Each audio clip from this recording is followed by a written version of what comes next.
अस्सलाम वालेकुम, hi and hello. M Sports Pulse में आप सबको खुश आमदेद कहती हूँ। कैसे हैं आप सब, क्या हाल अहवाल हैं और जनाब सर्दियाँ कैसी गुजर रही हैं। यकीनन आप लोग इंजॉय कर रहे होंगे। हमारी तरफ अभी तक वैसे आई नहीं है, आई तो हम भी इंजॉय करें। और नवंबर का ये जनाब मंथ है कि जिसका एंड तकरीबन होने को है, और नवंबर के मंथ के एंड से और दिसंबर के स्टार्ट से मुझे कुछ याद आ रहा है, और वो है जनाब आईपीएल की मिनी ऑक्शन है जो कि दिसंबर के मिड में होगी।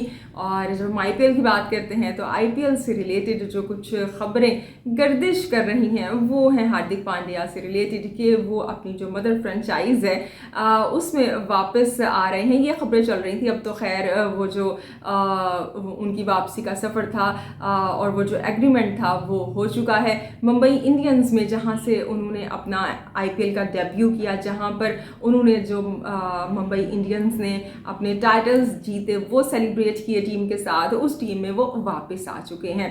पहले लोग कह रहे थे कि जी ये ट्रेड होगा, लेकिन अब ये जो वापसी हुई है ये कैश पर हुई है। और हम ज़्यादा तफसील में ना जाएं और ज़रा डायरेक्ट बात करें तो ये जो 10 करोड़ रुपए हैं, अब इनका हिसाब किताब कैसे मुंबई इंडियंस पूरा करेगी, कैसे पे करेगी जनाब गुजरात को, ये देखना है। किन प्लेयर्स को रिलीज़ करेगी।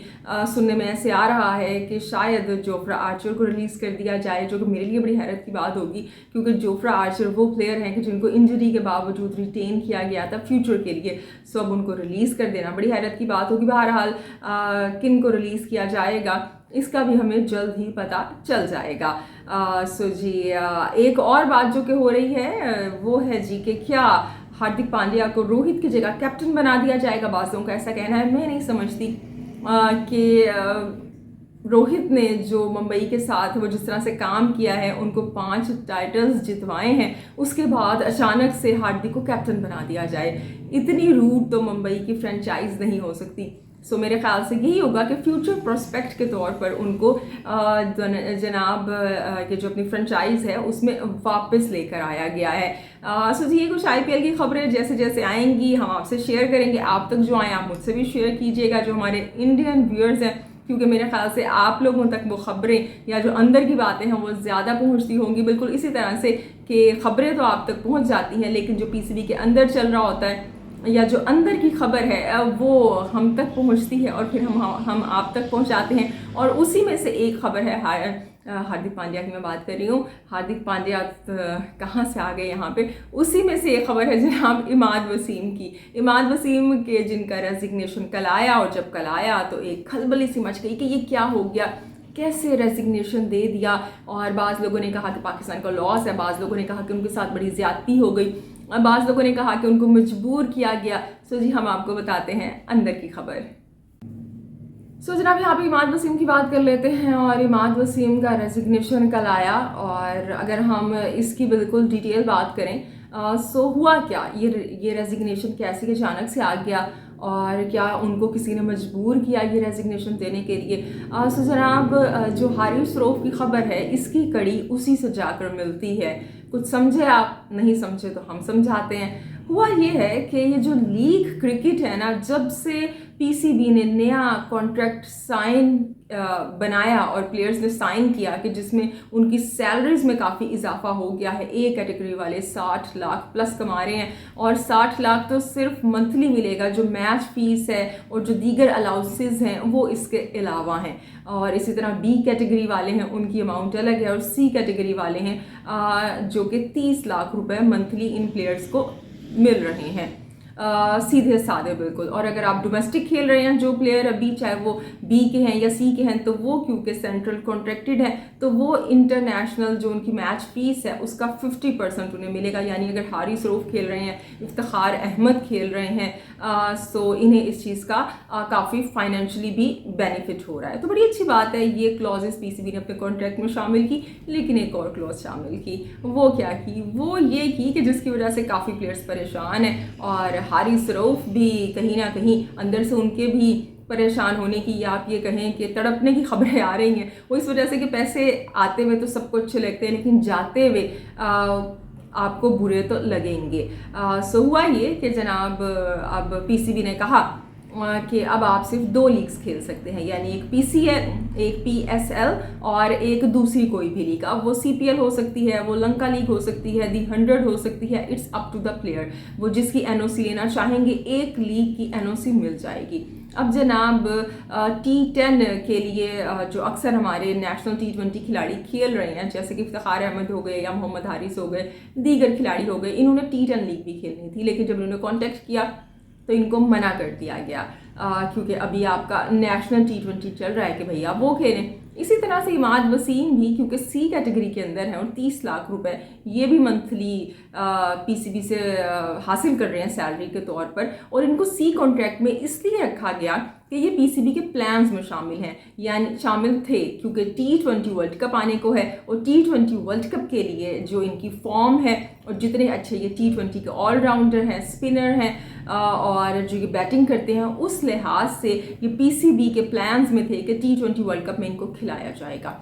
लेकिन सेंट्रल कॉन्ट्रैक्ट के चलते इनके लिए वो जो T10 लीग अभी जारी है कि जिसमें इनको $55,000 मेरे ख्याल से मिलने थे, वो जाते हुए बिल्कुल अच्छे नहीं लग रहे थे। इन्होंने राब्ता किया, कॉन्ट्रैक्ट यानी कि NOC हासिल करने की कोशिश की, कि जिसके लिए इनको भी मना कर दिया गया, कि जिसकी वजह से इमाद वसीम ने ये फैसला किया कि भाई बहुत हो गया ये सेंट्रल कॉन्ट्रैक्ट, और मैं वैसे ही 34 का हो गया हूँ, तो अब मैं अपनी लीग्स पर फोकस करूँगा, और उन्होंने ले ली है रिटायरमेंट, और अब वो जनाब T10 लीग खेलने के लिए चले जाएंगे।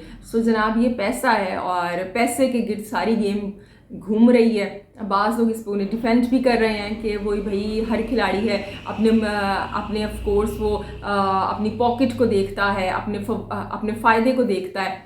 तो जनाब इमाद वसीम बने कैसे हैं? आप उन्हें किस नाम से जानते हैं? लंका लीग की वजह से जानते हैं, CPL की वजह से जानते हैं, या जो T10 लीग वो खेलने जा रहे हैं इस वजह से जानते हैं? ये जो इतनी फ्रेंचाइजीज उन्हें पिक कर रही हैं, इस वजह से पिक कर रही हैं कि वो पाकिस्तान की वो जो ग्रीन जर्सी है उन्होंने पहनी और पाकिस्तानी टीम से खेले, इसीलिए आपकी इतनी वैल्यू है। और अब जब T20 वर्ल्ड कप सर पे है, सो जनाब उन्होंने कहा कि मैं अपने पैसों की फिक्र करूं और मैं जाऊं। अब यहाँ पे बाज़ लोग ये, जैसे कि मैंने कहा, बात कर रहे हैं कि भाई उनकी 34 एज हो गई है और अब वो अपने बारे में सोच रहे हैं, फैमिली के बारे में सोच रहे हैं, तो इसमें कोई मुज़ायका नहीं है अगर वो पहले खुद को रख रहे हैं। देखिए, इंसान की जो ज़रूरियात है ना, वो तो कभी पूरी हो ही नहीं सकती। ख्वाहिशात ख़ास तौर पर, ज़रूरियात तो पूरी हो जाती हैं। जो 10,000 रुपये कमाने वाला है उसको वो कम लगते हैं, जब वो 1 लाख रुपए कमाना शुरू हो जाता है वो कम है, 10 लाख रुपए कमाना शुरू हो गए वो कम हो गए, 1 करोड़ कमाना शुरू हो गए वो भी नाकाफ़ी से लगते हैं। और वैसे भी अगर हम आजकल की क्रिकेट की बात करें तो जितना एडवांस हो चुकी है, अब जो लोग ये कह रहे हैं कि वो प्लेयर है, उनकी एज अब इस तरह की है, 3-4 साल उनके पास रह गए हैं, सो अब हम देख रहे हैं कि प्लेयर्स के पास क्रिकेट के बाद कितनी अपॉर्चुनिटीज़ हैं। आप सईद अजमल को देखें, उमर गुल को देखें, सकलैन मुश्ताक को देखें, यानी आप एज ए कोच पाकिस्तान के साथ एसोसिएट हो जाओ या लीग्स के अंदर कोचिंग कर सकते हो जाके। इसके अलावा आप हर खिलाड़ी अपना यूट्यूब चैनल बना के बैठा हुआ है, वो अर्निंग आप अलग कमा रहे हो। रमीज़ राजा ने तो क्या कहते हैं ना, वो चेयरमैन बनने के बावजूद भी यूट्यूब से पैसे कमाना नहीं छोड़े थे। सो यूट्यूब की अहमियत को आप कैसे यहाँ पे साइड पे लगा सकते हो। इसके अलावा जो आप पैनल्स का हिस्सा बनते हो, लीग्स होती हैं या टूर्नामेंट्स होते हैं या ICC के इवेंट्स होते हैं, इस दौरान जो आप पैसा कमाते हो वो अलग है, और जो लोग कमेंट्री कर रहे हैं वो अलग पैसा कमा रहे हैं। So there are vast opportunities in the field of cricket. कि सिर्फ ये नहीं है कि वो अभी बॉलिंग कर रहे हैं तो वो पैसा कमा रहे हैं। क्या मिसबाह उल हक ने खेलना छोड़ दिया तो वो गरीब हो गए हैं क्या? या अगर हम रमीज़ राजा को देख लें या आमिर सुहेल को देख लें, सो ये एक पूरी पाइपलाइन होती है, प्रोसीजर होता है जो कि स्टेप बाय स्टेप चलता रहता है। और ऐसा भी हो सकता है कि वो ये भी सोच रहे हैं कि भाई अनसर्टेनिटी है पाकिस्तान के अंदर, फरवरी में ये वैसे ही जा रहे हैं ज़का अशरफ साहब, तो आगे अगर नजम सेठी आ जाएंगे, क्योंकि जो पिंडी वाले हैं हमारे पाकिस्तान में वो बिल्कुल चाह रहे हैं कि शेर जो है वो वापस आए। अब शेर आएगा तो सेठी साहब भी शेर पे बैठ के आएंगे, और जब सेठी साहब आएंगे तो जो इमाद वसीम है वो उनके लाडले हैं, कि जिस तरह जो हारिस रऊफ हैं वो आकिब जावेद के लाडले हैं, हर एक के अपने पसंदीदा प्लेयर्स हैं। सो वो आएंगे तो तभी रिटायरमेंट भी वापस ले लेंगे, वो इन्हें वापस भी ले आएँ, क्या पता ऐसे कैप्टन ही बना दें, ज़्यादा मेहरबान हो जाए। तो उन्होंने कहा भाई अभी तो अपना काम सीधा करो, बाद में देखा जाएगा मुल्क की क्या पड़ी है और टीम को किसने वो देखा है। एक इसका एंगल ये है। अब दूसरा एंगल इसका क्या है? दूसरा एंगल हम इस लिहाज से इमाद वसीम की तारीफ भी यहाँ पे बनती है कि कम अज़ कम उन्होंने हारिस रऊफ की तरह नहीं किया। हारिस रऊफ की तरह वो ये नहीं है कि आपने सेंट्रल कॉन्ट्रैक्ट से भी पैसे कमाने हैं, आपने बी कैटेगरी में भी रहना है और आपने क्रिकेट भी अपनी मर्जी की खेलनी है, फॉर्मेट भी अपनी मर्जी का खेलना है। तो एटलीस्ट उन्होंने इतनी ऑनेस्टी दिखाई है कि भाई ठीक है, मैं लीग खेलना चाह रहा हूँ और मैं पाकिस्तान से रिटायरमेंट दे रहा हूँ। तो ये यहाँ पर उनकी अच्छी बात है कि he is fair in his dealings. जैसे कि हमने देखा, वैसे बाज़ लोग ये कह रहे थे कि वो फ्रीलांसर हो जाते हैं ट्रेंट बोल्ट की तरह, या डेविड वार्नर ने जैसे मना किया है कि नेक्स्ट ईयर में मैं सेंट्रल कॉन्ट्रैक्ट नहीं लूँगा।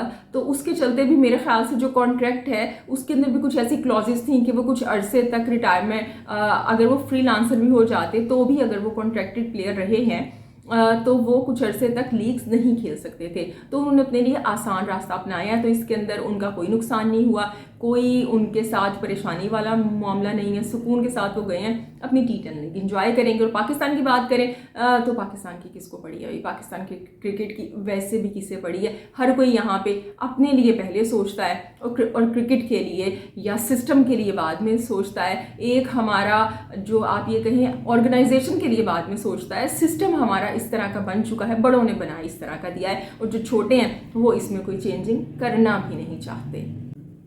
इंटरनेशनल क्रिकेट की कुछ बात करें तो अब जो दूसरा T20 है वो इंडिया वर्सेस ऑस्ट्रेलिया जनाब खेला जाएगा, और यकीनन जो इंडिया है वो चाहेगा हम जीतें, ऑस्ट्रेलिया की कोशिश होगी कि वो जीतें। जो कैप्टन है मैथ्यू वेड, उन्होंने पहले ही कहा कि हम अपनी गलतियों से सीखेंगे, और जो इंडिया है वो बिल्कुल अपनी जो जीत का सफ़र है उसको कंटिन्यू रखना चाहेगा।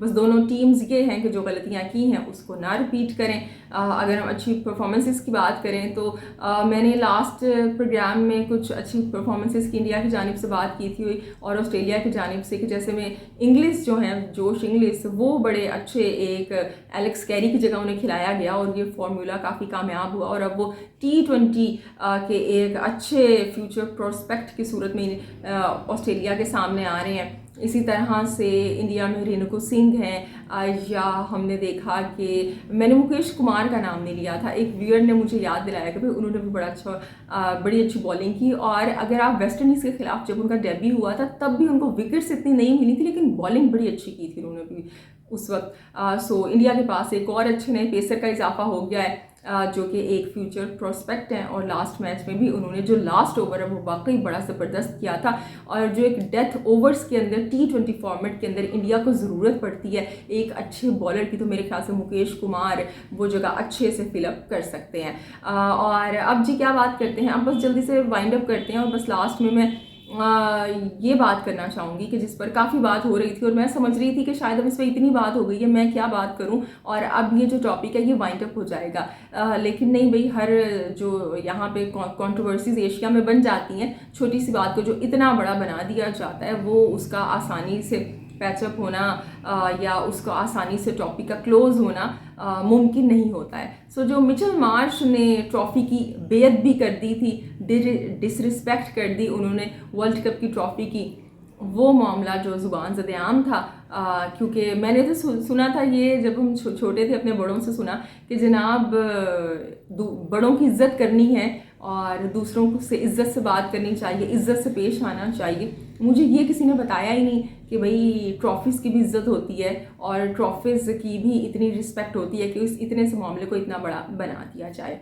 जबकि इस पर काफ़ी बात हो चुकी है, मैंने डिफरेंट आर्टिकल्स पढ़े, प्लेटफॉर्म्स पर सुना, और बिल्कुल मैंने उससे अग्री किया कि देखिए ये कल्चरल डिफरेंस है। अब अगर हमारे यहाँ अगर हम इंडिया की बात कर लेते हैं तो वहाँ पे जितनी मैंने मूवीज़ देखी हैं या जो कल्चर ड्रामों में देखा है कि जो वाइट कलर है, जो विडो वुमेन हो जाती हैं, उनसे एसोसिएट कर दिया जाता है। या कर दिया जाता था कि ये जो सफ़ेद रंग है कि ये भाई अब जो है ना ये बेवा खातून पहनेगी, यानी अब सुर्दगी की निशानी है, उदासी की निशानी है। लेकिन अगर आप ईरान में चले जाएं तो वहाँ पे जो ब्राइडल्स हैं वो वाइट कलर पहनती हैं।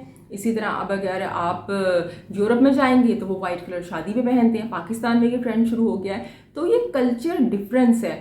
अगर उन्होंने ट्रॉफी पे पाँव रख दिए तो ये कोई बेअदबी नहीं हो गई है। इस चीज़ को एक्सेप्ट करें।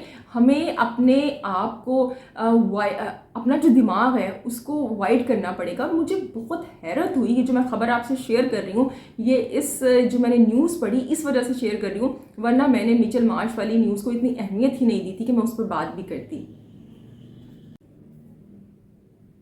सो जी आई वॉज जस्ट अमेज्ड कि जब मैंने पढ़ा और मैंने इसको कंफर्म किया कि एक लॉयर हैं जी इंडिया के अंदर, कि लॉयर्स जो होते हैं ना इन्होंने भी बड़ा खूब काम किया इस वर्ल्ड कप में। और अब दोबारा से जो इतने मसले मसाइल वैसे इंडिया में मौजूद हैं या पाकिस्तान में हर जगह ही मौजूद होते हैं, उन पर आप बोले ना बोलें, लेकिन अब जो मिचेल मार्श ने पाँव रखे थे ट्रॉफी पर, उसके लिए जनाब उन्होंने एक FIR दर्ज करवाई है। इसकी एक कॉपी उन्होंने जो मोदी हैं उन्हें भी भेज दी है और ये दरख्वास्त की गई है क्योंकि डिसरिस्पेक्ट की है उन्होंने वर्ल्ड कप की ट्रॉफी की। तो आइंदा मिचेल मार्श को, जो ऑस्ट्रेलिया के बड़े बेहतरीन ऑलराउंडर है, उनको इंडिया ना आने दिया जाए, उन पर पाबंदी आयद की जाए।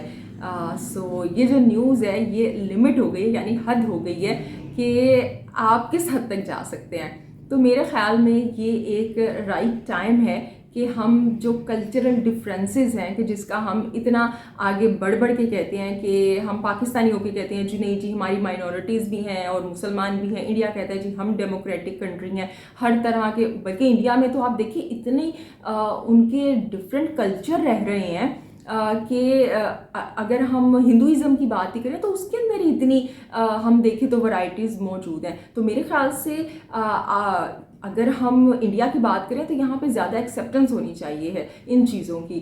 सो यहाँ पे अगर आप किसी के ट्रॉफी पर पाँव रखने पे मुकदमा दर्ज कर दोगे तो ये बड़ी ही एक अजीब सी वियर्ड सी हरकत है।